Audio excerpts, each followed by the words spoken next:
ബ്രഹ്മപുരം മാലിന്യ പ്ലാന്റിൽ പ്രതിരോധ നടപടികൾ അപര്യാപ്തമെന്ന് ഫയർഫോഴ്സ്.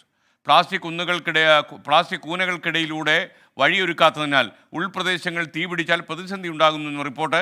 പ്ലാന്റിലുള്ളത് ഒരു വാച്ച് ടവർ മാത്രം.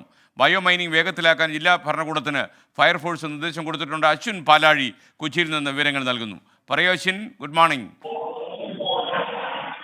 Good morning S. ഇന്നലെ ഈ ബ്രഹ്മപുരം പ്ലാന്റിന്റെ 7-8 സെക്ടറുകളിൽ തീപിടുത്തമുണ്ടായിരുന്നു. പക്ഷെ അവിടേക്ക് ഈ ഫയർഫോഴ്സ് വാഹനങ്ങൾക്ക് കൃത്യമായി എത്താൻ സാധിച്ചിരുന്നില്ല. അവിടേക്കുള്ള വഴി അത് ഇക്കാലം അത്രയും റെഡിയായിട്ടില്ല എന്നുള്ളതാണ് ഫയർഫോഴ്സ് പറയുന്നത്. കഴിഞ്ഞ വർഷം മാർച്ച് 2-ാം തീയതിയാണ് ബ്രഹ്മപുരത്ത് വലിയ തീപിടുത്തം ഉണ്ടാകുന്നത്. നാളെ കഴിഞ്ഞതിന്റെ 1-ാം വാർഷികമാണ്. അപ്പോൾ പോലും കഴിഞ്ഞ വർഷങ്ങളിൽ ഫയർഫോഴ്സ് നിർദ്ദേശിച്ച മാറ്റങ്ങൾ അവിടെ ഇല്ല എന്നുള്ളതാണ് ഫയർഫോഴ്സ് ഇപ്പോൾ രണ്ടാമതും ജില്ലാ ഭരണകൂടത്തിനും കോർപ്പറേഷനും റിപ്പോർട്ടായി നൽകിയിരിക്കുന്നത് എന്നുള്ളതാണ് ഏറ്റവും പ്രധാനപ്പെട്ട കാര്യം. എന്തായാലും ഈ കാര്യങ്ങളിൽ അടിയന്തര നടപടിയാണ് ആവശ്യപ്പെട്ടിരിക്കുന്നത്. വീണ്ടും ചൂടുകാലം കണക്കിട്ട് താപനില ഉയരുന്നു, തീപിടിക്കാനുള്ള സാഹചര്യങ്ങൾ വളരെ വലിയ തോതിൽ വർദ്ധിക്കുന്നു എന്നുള്ളതാണ് പറയുന്നത്.